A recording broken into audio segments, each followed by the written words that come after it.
wrong. You're doing way too much. Your husband is locked up. You're left alone to take care of your kids, and this is all you have to indulge with.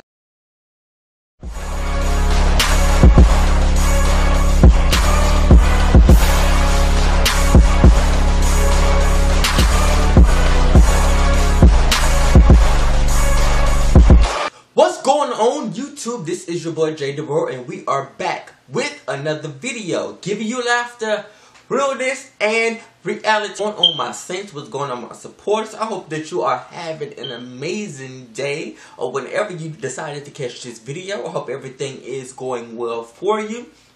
But we are back with another edition of Love and Hip Hop, Season 10, Episode 3, Keeping Up with the Joneses. I have been up for hours. I've just finished my homework, and I've just also finished my assignment. I've just started. Class started for me Monday, and this is January the 9th. It's my day. Actually, I started January the 8th. It's like 1:35 a.m. here in Houston. So basically, I'm still up in the morning. I don't go to work until by 12, so I still have ample enough time to at least get the videos out and probably get them edited tomorrow. So you're seeing right now the raw footage, but at least I want to get the raw footage filmed, and I take care of the editing while I'm at work on my lunch break. Gotten all my things done as far as school is concerned, and everything. My stuff is put out for work. So, and I just want to get my film and get caught up, because I still have to do my video on La Fizzle Pop and April. I want to talk about that. I definitely have a lot to say about that. And I also want to get out. I need to get out the first episode for Love and Hip Hop Miami, the new season. I also have to get the first episode, the premiere episode, out for the Haves and the Have-Nots. And for that, I should be caught up as far as the major videos that I wanted to get out. I have some other videos that I wanted to do, and I actually want to do at least what you guys can expect. So I'm probably going to do a 2020, not something regarding resolutions, but something on the level of giving you guys something to expect. So that will also keep me guys on track and give me something to expect, and let you know what my goal is for YouTube and what I'm trying to accomplish with my vision with being on YouTube and doing reality videos and my stuff as far as entertainment is concerned, and what I also have coming up and preparing for the year of 2020 with my businesses. But I said all of that. I had enough while you at it. Before we go ahead and get into this week's edition of Love and Hip Hop, I want you to definitely go ahead and like this video. If you are watching and have come by this video and you have not subscribed and you're not a saint, go ahead and hit that subscribe button. It only takes you 2 seconds to click it, and you're confirmed. And especially if you're watching me, that means you already have a YouTube page or a channel. So go ahead and subscribe, and go ahead and add me to your favorites, and go ahead and click the notification bell so you can be and get all of the church announcements, and every time you get first dibs on when I upload and when I go live. J.DAREL Preacher Boy TV, giving you laughter, realness, and reality. Let's go ahead and get into this video.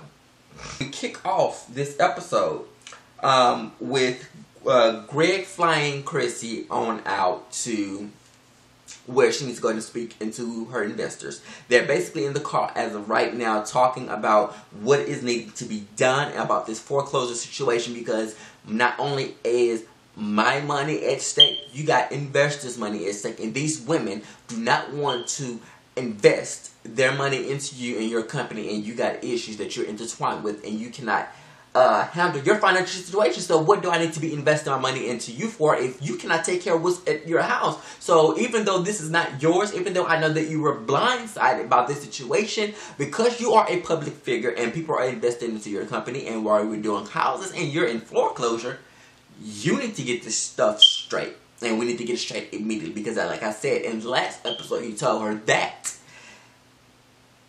if you don't get this straight and we lose money, you owe me money, and that's going to be a big problem. So she's getting ready to prepare right now. She's riding. I'm going to go ahead and clear that out too, because I think that's supposed to be coming up in this episode too. So let me go ahead and clear that episode out. Well, actually, yes, it's actually the way when Kimbella and Kimbella, Juju, and Chrissy are all in this sprinter getting ready to head aboard the plane. But and she takes this time to talk to him about the foreclosure. But Kimbella takes his own personal time to be messy. And not only what bothered me was not the whole sense of her telling Chrissy, because I know that this is reality television, and I know how it goes. We have a conversation, you shade some people that I might know or may like, but let's have this conversation. Let me tell you what she said so we can handle it, and this could be a whole nother scene. I get it. Been in this game for years. Know how it goes. Know the behind the scenes works of all. So I know. But how Kimbella fabricated the whole situation. She made it seem like they got all, the ladies went to meet up, they having lunch, and all of a sudden, hey, let me take this time to shade the hell and throw daggers at Chrissy since I don't like the trick. That was not the case. Everybody was sitting at the table, laughing, kikiing, having a good old time. Sin begins to bring it up and saying that, hey, I heard something with Chrissy's name in the blogs. And Yandy took it upon herself to bring it up and read verbatim what it was on the blogs, along with the headline, along with the tea, and along with the documentation regarding the foreclosure, because that is public information. Same way, if you were getting evicted, it is public information, and people can find it. So she made it seem like, oh, Yandy did this and Yandy did that. I mean, girl, she made it seem like she was talking down on you, like you wasn't nothing, you couldn't take care of your business. And all Yandy did was read the article and was like, oh, so everything began to go downhill at in the year 2010. Oh, that's the same year that I stopped managing him.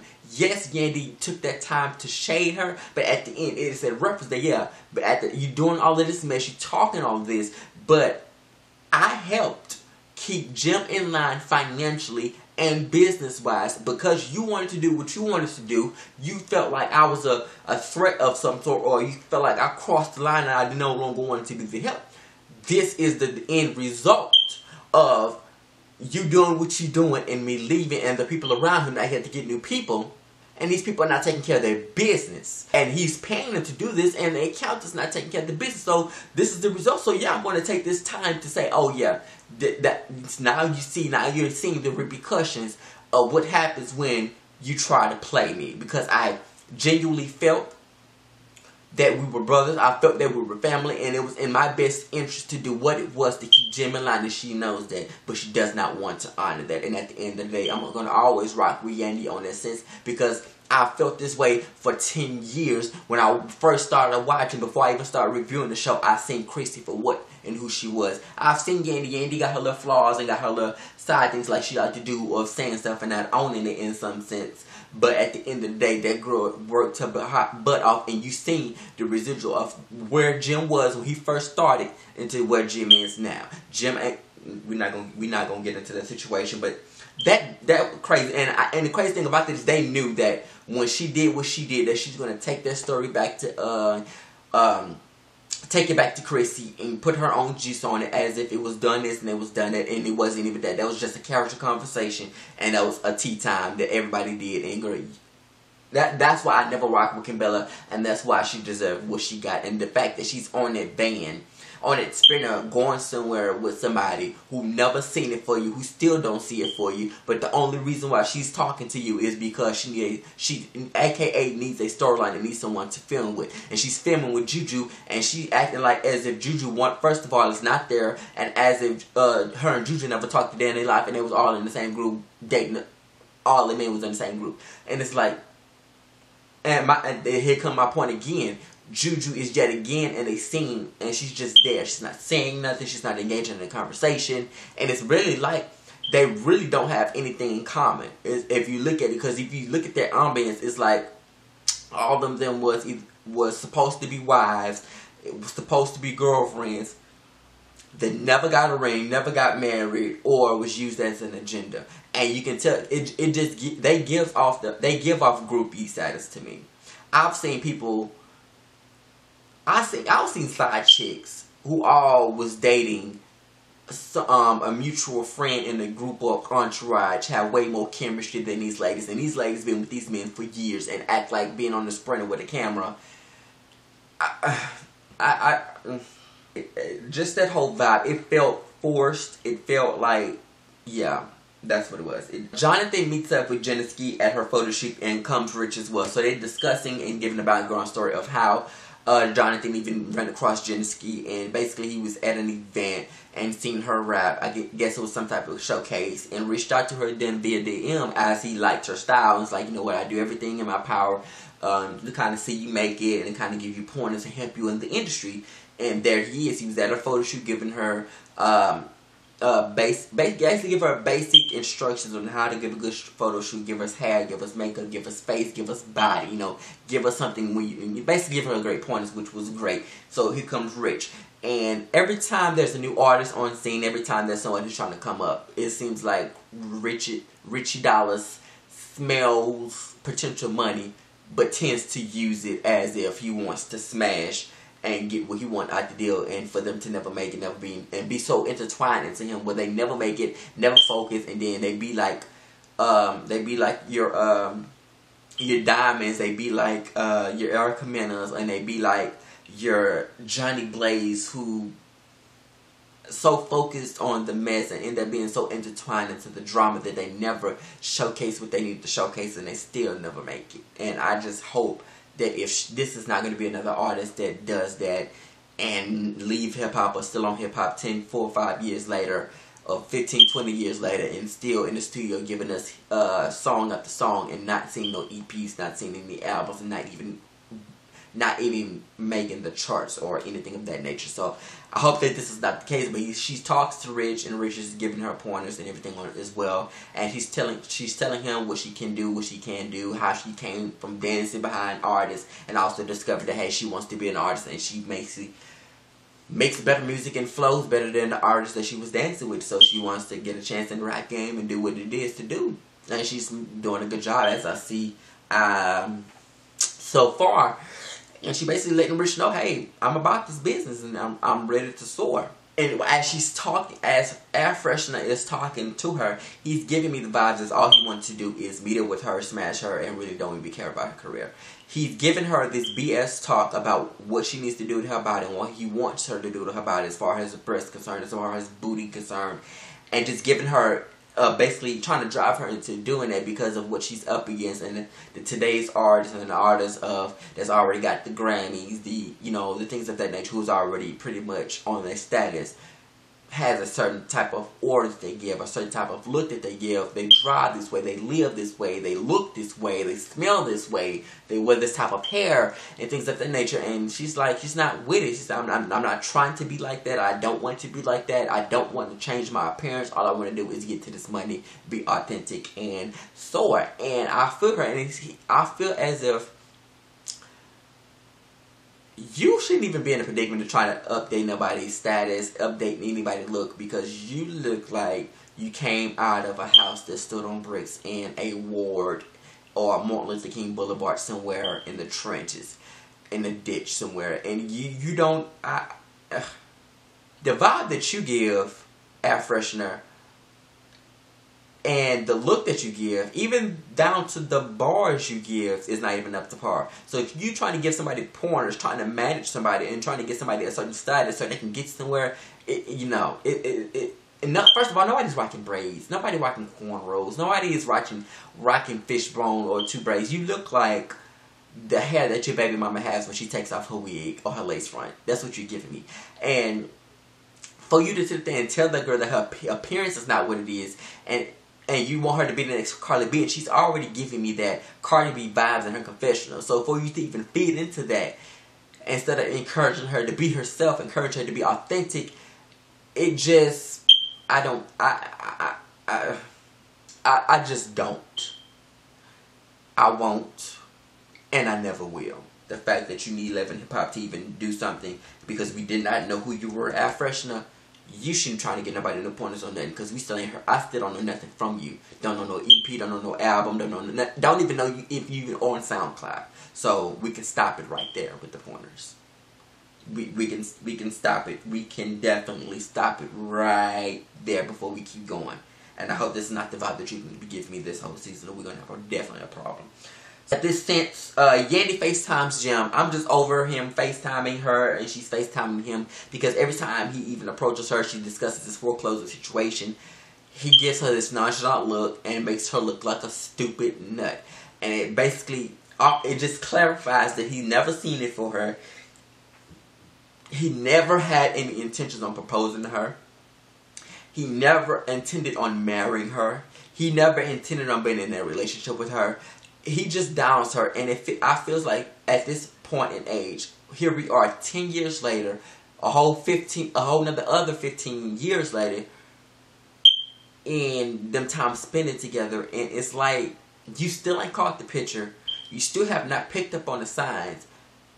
Even after you moving out and moving to Miami, you still have not decided. And all that time you had to listen and look over the years and see how you have wasted time. You could have been married with kids and living lavish lifestyle with someone else, also obtaining the Lady Millionaire's investment, but you're still wasting time with Jim. He has nothing. He has no place to live. He still needs love and hip hop. He still has this F-boy mentality. He still operates as if he's 21 years old, and he still does not care about you.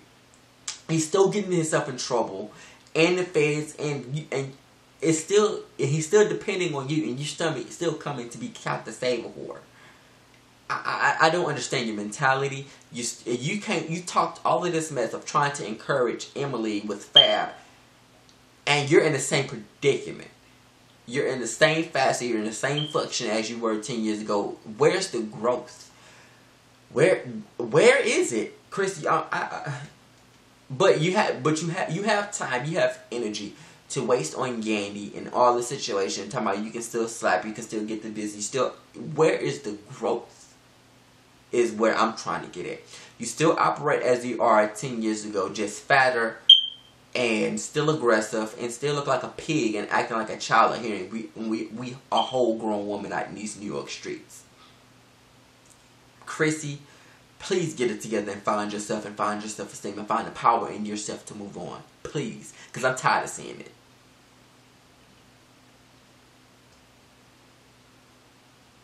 Yandy meets up with Jonathan and they both go get manicures. He invites her and tells her about this fragrance launch he's getting ready to do. He's invited her out as well as he let her know that he invited Chrissy and he invited everybody.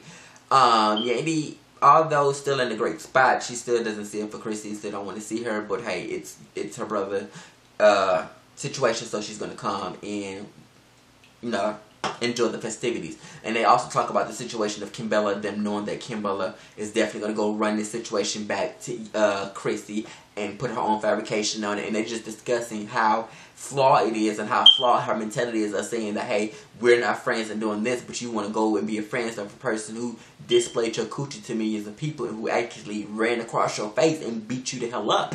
But your besties ain't sticking up for her. And I have to agree. That rubbed me the wrong way. That showed me how flawed of a person Kimbella is, and that showed me what she is and what she's all about. And that you would be so despisable of Yandy that you would go link up with a person who cares nothing about you, just to.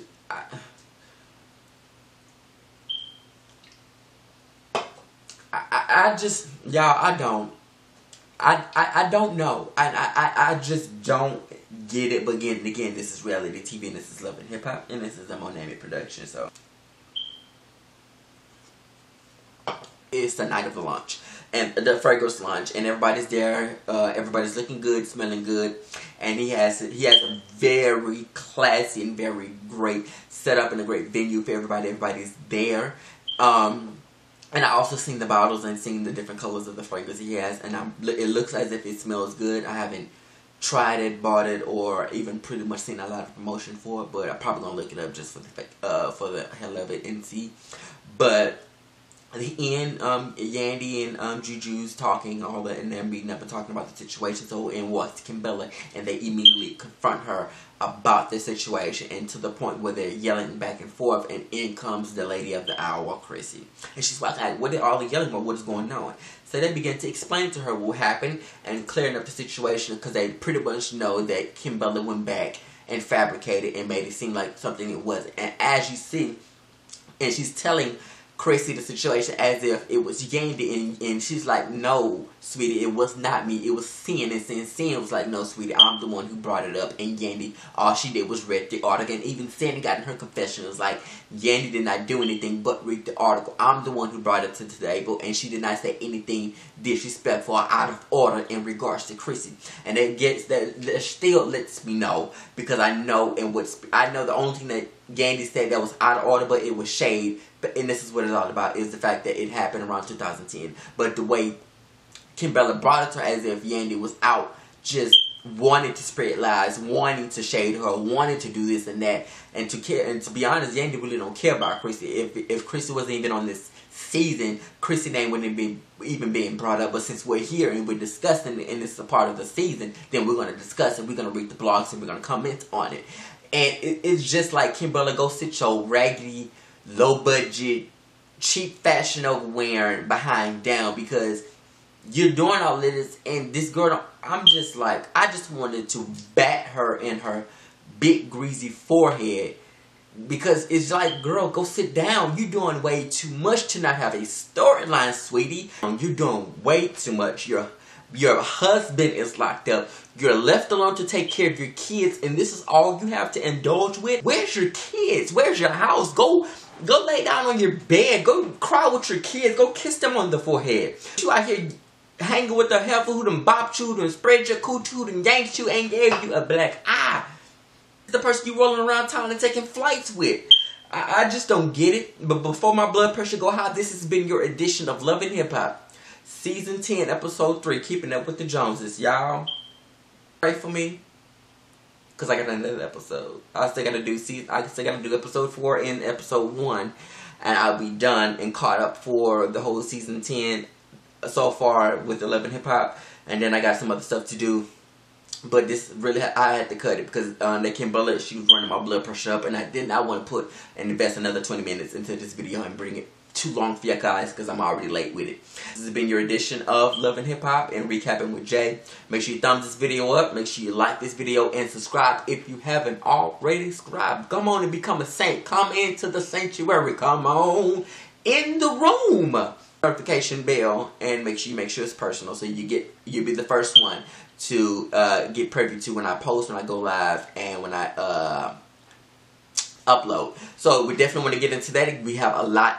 We'll have a lot of stuff in store for you guys this year, on which I'll be telling you in another video. And then, guys, you're gonna actually go ahead and see. As you see, the production, everything has upgraded. You can see me clearer. You can see everything clear. So you're gonna get a great new production as far as it goes in 2020. A whole lot of other stuff I have that I'm getting ready to purchase studio-wise, so you guys can see that I'm investing my own money. I have not asked anybody. Have not put a PayPal up or anything of like that nature. And if you guys wanted to do that, then let me know, then I will. But other than that, I'm not trying to beg or ask anybody for no coin or make any money off y'all. I make very good money in my career and my 9-to-5 job and other stuff that I do to kind of invest and do what I want to do in that sense. So that's that. I will see you guys on the next edition of Love and Hip Hop and on the next video. This is your big boy, J.DAREL, giving you laughter, realness, and reality. Peace.